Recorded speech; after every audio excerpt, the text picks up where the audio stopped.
իմ պնդմամբ է միջանցքում եղել տեսախցիկների առաջ, քանի որ ազգային ժողովը ունի մի քանի ընդհանրակարգային հարց, որ ստիպված է քննարկել, բայց մենք առանձին սենյակում իմ առաջարկով չենք հանդիպել, որովհետև չեմ ցանկացել տեսախցիկներից զատ հանդիպումներ ունենալ։ Խնդրում եմ տեղեկությունը ճշտեք, դուք հնարավորություններ ունեք ճշտելու, նոր կարծիք հայտնեք մեր քայլերը հանրային բոլորը տեսախցիկների առաջ եւ մենք ուզում ենք այդ նույն տրամաբանությունը շարունակենք, այսինքն եթե իշխանության ներկայացուցիչի հետ հանդիպում պետք է լինի տեսախցիկների առաջ, որպեսզի հետո որևէ շահարկման, ինչպես ես նոր առերեսվեցի, առիթ չլինի։ Ինչ վերաբերվում է նոր տեղի ունեցած իրավիճակին։ Եթե ազնիվ լինենք, կա բարեկրթության նոր, որի պատճառը նա է, որ մեզ նայում են մեր հայրենակիցները։ Այսօր Պեմզաշեն գյուղի երեխաները եկել էին մեզ նայելու այդ process-ի ընթացքում, որը ողջունելի չէ այդ ժամանակ անցնել լեզվակռիվների process-ների։ Ամեն դեպքում լինելով մեր ազգի ներկայացուցիչ չես կարող խուսափել էմոցիոնալ իրավիճակներից, բայց մենք ամեն ինչ կանենք, որպեսզի կարողանանք պահպանենք այդ բարեկրթությունը։ Շարունակեմ։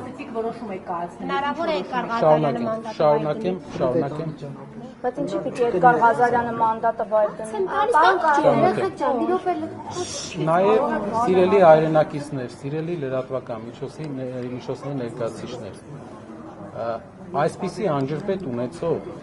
գաղափարական ուժերի լինելը մի դահլիճում, դա բավական ամեն րոպեվա աշխատանք է, որը կատարվում է իմ կողմից եւ հնարավոր է կատարվում է նաեւ դիմացի կողմից։ Անջրպետը ո՞ր հարցով, Արցախի հարցով, Թրիփի հարցով, անջրպետ կոնկրետ ո՞ր հարցով, որտեղ ձեր խոսույթը համընկնում է։ Տարածքային պահանջակ չունեք հարևան որևէ պետությունից։ Պատասխանեմ Թրիփի հարցով ձեր հարցին։ Պատկերացրեք Թրիփի հետ կապված հարց է գնում միջանցք է թե ճանապարհ, մենք ունենք դիլեմա, միջանցք է թե ճանապարհ, մենք ունեցել ենք մեծ քննարկում խմբակցությունում, մենք ասում ենք, մեկը ասում է միջանցք է, վաղը այդ ուժը դառնում է իշխող ուժ, գնում է հանդիպում է Իլհամ Ալիևի հետ եւ ասում է, որ սա ճանապարհ է, ասում են չէ, ոնց է ճանապարհ, եթե դու ամբողջ ընթացքում ներկայացրել ես որպես միջանցք, վաղը մենք Եթե այսօր մենք, հասկացաք, թե մի անգամ էլ փորձեմ ներկայացնել իմ, եթե այսօր մենք խոսենք Թրիփի մասին, ասենք, որ դա միջանցք է, վաղը իշխանության փոփոխությունից հետո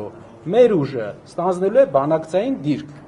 Բանակցությունների ժամանակ, երբ որ մենք ասենք, չէ, սա միջանցք չէ, սա ճանապարհ է Հայաստանի սուվերեն տարածքով, մեզ դիմացի կողմը ադրբեջանական կողմը հարց է տալու, ասելու է ձեր քաղաքական ուժը, եթե մենք մեր այս ձևով չպատասխանենք, ասել է, որ սա միջանցք է, դրա համար մենք ասում ենք, սա ճանապարհ է, որպեսզի սահմանափակենք այդ մարդկանց ամբիցիան մեր երկրի սուվերեն տարածքի վերաբերյալ, մենք գիտենք ինքը ինչ ա տվել, մենք գիտենք, որ մեր երկրից ճանապարհ ա տվել, մենք գիտենք, որ այդ ճանապարհը տվել ա, որ Լաչինի այդ ճանապարհը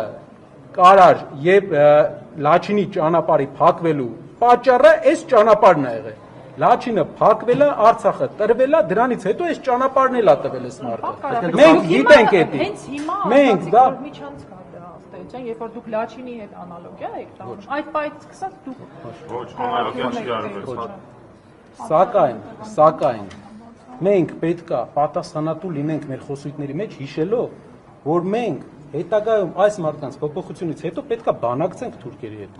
ադրբեջանցիների հետ եւ ասենք, որ սա ճանապարհ է, տնտեսական ճանապարհ։ Այդ իսկ պատճառով մեր երկրի շահի համար մենք կրկնում ենք։ Իսկ Արցախի հարցով տարածքային պահանջ չունեք, եւ օրինակ մտահոգություն ունեմ, որ սահմանադրությանը հետո վերջում կարող եք փոփոխություններին կողմ քվեարկել, որովհետեւ այնտեղ խնդիրը հենց հիմնականում այդ հարցին էլ Այս պահին Հայաստանի հասարակության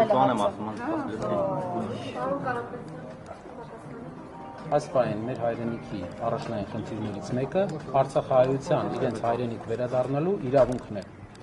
Մենք նախընտրական շրջանում ասել ենք, այս իրավիճակով Արցախայցյան իրավունքների պաշտպանությունը խնդրահարույց է այնտեղ, քանի որ չկա հողի վրա պաշտպանություն, չկա անվտանգ չեն լինելու։ Բայց մեր նպատակը, որ արցախահայերը իրենց հայրենիք վերադառնալու հնարավորություն ունենան։ Պարոն Կարապետյան, Երեք հարցը խնդրում եմ բոլորը թեորիապես եւ նաեւ հիմքով ես ներկայացրեցի։ Խնդրում եմ նաեւ ծանոթանալ մեր նախընտրական բոլոր ձևաչափերին եւ խոստումներին, որպեսզի դուք իմանաք, որ ամեն ինչի վրա աշխատել ենք, որ վաղը մեր երկրին որևէ վտանգ մեր խոսույթից չսպառնա։ Պարոն Կարապետյան, Էդգար Ղազարյանի վարկը ինչպես է գնահատում, դուք արդյոք նա պետք է ներողություն խնդրի, դու նման հայտարարություն Խմբակցության քննարկում պետք է տեղի։ Դրանից հետո ինչ եք պատասխան անել։ Այսօր է լինելով իրավիճակը։ Պարոն Ղազարյանի մանդատը վայրկումներ։ Չէ, իրավիճակը։ Ինչ հարցով է քննարկումը խմբակցության եւ երբ է սպասում այն թեման քննարկման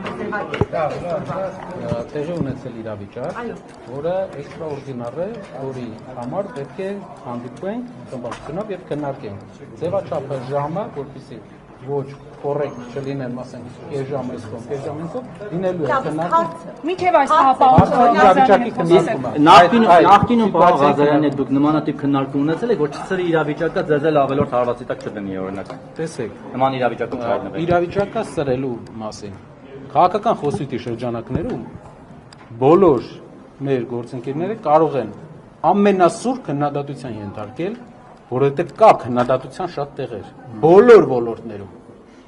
Մեր միակ փոփոխությունը, որ կարևոր այս ձևաչափի մեջ, որ մենք տեսնում ենք, դա խոսույթի փոփոխությունը ազգային ժողովում, որը մենք